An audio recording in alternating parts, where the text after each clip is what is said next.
Pernyataan yang disampaikan oleh Johanis Tanak itulah yang membuat namanya di antara nama-nama calon pimpinan KPK lainnya ini paling mencuat, paling menonjol dan juga paling menyita perhatian.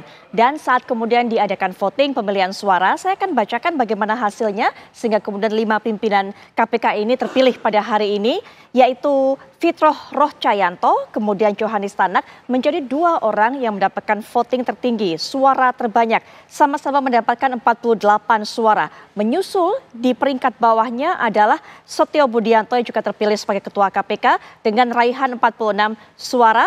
Kemudian Agus Joko ini 39 suara. Kemudian juga Ibnu Basuki mendapatkan 33 suara.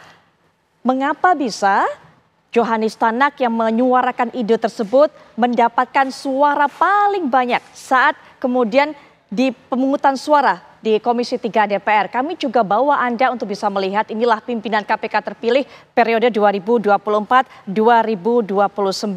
Apakah artinya upaya ataupun niat rencana Johanis Tanak tadi untuk meniadakan OTT, operasi tangkap tangan, ini akan betul-betul terwujud? Sebenarnya selama ini cukup efektif tidak yang namanya operasi tangkap tangan ini? Nanti kita akan bahas bersama para narasumber. Anda sudah melihat bagaimana profil dari 5 pimpinan KPK terpilih periode 2024-2029. Saya akan perkenalkan kepada Anda para narasumber yang juga ada yang pro pastinya, ada juga yang kontra. Sudah hadir bersama saya Mas Yudi Purnomo selaku mantan penyidik KPK yang juga punya pengalaman langsung untuk bisa kita gali nanti sebenarnya apa manfaat dari adanya operasi tangkap tangan ini. Assalamualaikum warahmatullahi wabarakatuh. Selamat malam Mas Yudi. Waalaikumsalam. Selamat malam Mbak Putri. Baik, ya. Selain Mas Yudi juga sudah ada para narasumber lainnya yang bergabung secara daring. Kita akan sapa satu persatu. Ada Bapak Hasbiollah Ilyas selaku anggota Komisi 3 DPR RI. Assalamualaikum warahmatullahi wabarakatuh. Selamat malam Pak Hasbi. Baik, Pak Hasbi, sepertinya saya belum bisa mendengar suara Pak Hasbi, mungkin masih di mute. Berikutnya juga... Waalaikumsalam warahmatullahi wabarakatuh. Mantap, malam, Mbak. Sudah clear suaranya sekarang, kami bisa mendengar, pemirsa juga bisa mendengar. Ya, dan juga sudah bergabung dengan kita, tentunya selaku praktisi hukum, Bapak Dr. Fredrik Yunadi. Selamat malam, Pak Fred. Pak Fredrik, selamat malam. Mbak Putri, apa kabar? Alhamdulillah baik Pak, kabar baik. Kemudian juga sudah bergabung dengan kita, ini juga merupakan yang pernah menjadi anggota dari panitia seleksi juga untuk memilih pimpinan KPK di periode sebelumnya, Ibu Yenti Garnasih selaku pakar hukum pencucian uang Universitas Trisakti. Assalamualaikum warahmatullahi wabarakatuh. Selamat malam Bu Yenti. Waalaikumsalam warahmatullahi wabarakatuh. Selamat malam. Baik, Bu Yenti langsung saja bisa dijelaskan kepada kita. Ada 2 hal setidaknya yang disampaikan oleh Pak Johanis Tanak ini. Apa yang membuatnya ingin menghapus OTT? Yang pertama adalah ini bertentangan dengan KUHP, Kitab Undang-Undang Hukum Acara Pidana. Yang kedua adalah bahwa OTT yang dijalankan di KPK selama ini hanyalah menjalankan tradisi semata. Menurut pandangan Bu Yenti mengenai hal ini? Ya baik, terima kasih. Kalau itu berbeda dengan KUHP ya tidak apa-apa, karena memang tindak pidana korupsi dan undang-undang KPK itu memang undang-undang di luar KUHP ya, yang jangkauan KUHP dan jangkauan KUHP yang nggak masalah gitu ya. Itulah gunanya ada KPK. Kalau memang harus sama ya nggak usah ada KPK gitu, dan cukup jaksa, polisi ya, kejaksaan dan kepolisian. Jadi saya tidak setuju ya dengan pernyataan itu, karena banyak sekali acara pidana yang berbeda dengan KUHP untuk tindak pidana korupsi maupun extraordinary crimes yang lain. Misalnya di dalam tindak pidana korupsi itu kita ada in absentia proceeding, persidangan tanpa kehadiran terdakwa. Itu ya boleh, KUHP tidak ada itu ya.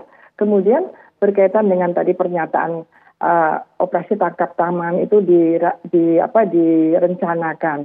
Ya memang itulah marwahnya KPK itu di situ, karena dia ada penyadapan dan sebagainya. Dan yang kedua bahwa itu adalah tradisi, saya kira ya bukan ya, masa tradisi sih, ada aturannya kok. Aturannya, dan sepanjang yang saya tahu efek kejutnya itu bagus gitu kalau ada, karena belakangan ini kan kita darurat korupsi ya, darurat korupsi. Kalau hanya diam-diam saja rasanya kok kurang ya.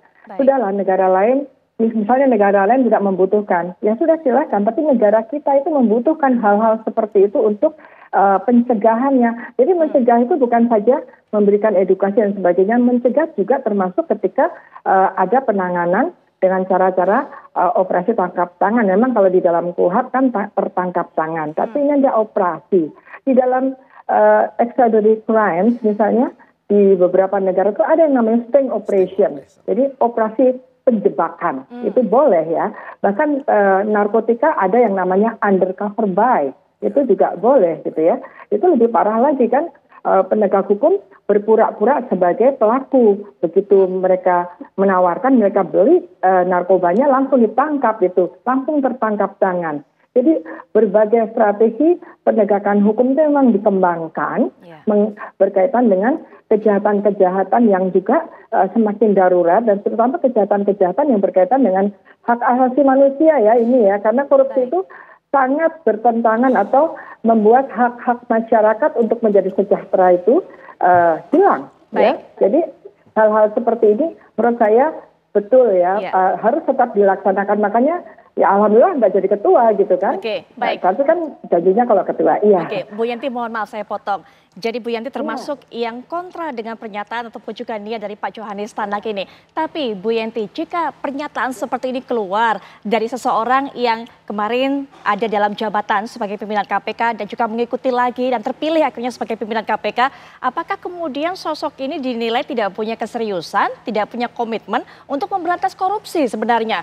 Sampai kemudian ingin ataupun juga punya niat untuk menghapus yang namanya OTT, Bu Yanti. Menurut pandangan Bu Yanti? Mungkin strategi aja ya dalam tanda petik ya, supaya dipilih gitu. Ternyata kan benar langsung ditepuk tanganin gitu ya. Saya jadi malu ya. Ngapain tepuk tangan segala kan? Kalau merasa bersih ya nggak usah tepuk tangan kan, ada itu. Padahal menurut saya dan saya yakin takut dimarahin Pak Frederick, sebagian besar itu mungkin setuju ada OTT karena masyarakat tuh gemes ya, karena korupsi itu merajalela luar biasa gitu. Jadi itu mungkin strateginya aja dulu. Kalau dulu Pak Johanis Tanak itu malah di DPR nggak dapat suara loh dulu itu. Dulu sama sekali kan naiknya karena Pak Ibu Pintauli nggak ada gitu. Ya ini kondisinya berbeda. Jadi karena DPR-nya berbeda dan kemudian juga saya nggak ngerti maksudnya Pak Johanis Tanak kenapa mesti samakan dengan KUHP, karena ini adalah extraordinary action, itu boleh di dalam undang-undang korupsi, di dalam UNCAC ada beberapa hal yang memang tidak biasa karena memang dia juga anti tindak pidana yang luar biasa. Baik Bu Yanti, soal ini bertentangan dengan KUHP, nanti mungkin Pak Frederick bisa berikan jawaban, termasuk juga yang dikatakan tadi oleh Bu Yanti. Jangan-jangan ini hanya sekedar strategi bagi Pak Johanis Tanak untuk bisa mendapatkan suara dan ternyata benar. Apakah ini artinya Pak Hasbi, orang-orang di DPR ini tidak mau adanya OTT? Kenapa kemudian? Apalagi sampai kita dengarkan bertepuk tangan kencang semuanya. Nanti Pak Hasbi silakan berikan tanggapan, Pak Frederick juga, Mas Yudi juga. Tapi setelah jeda berikut ini kami sudah kembali.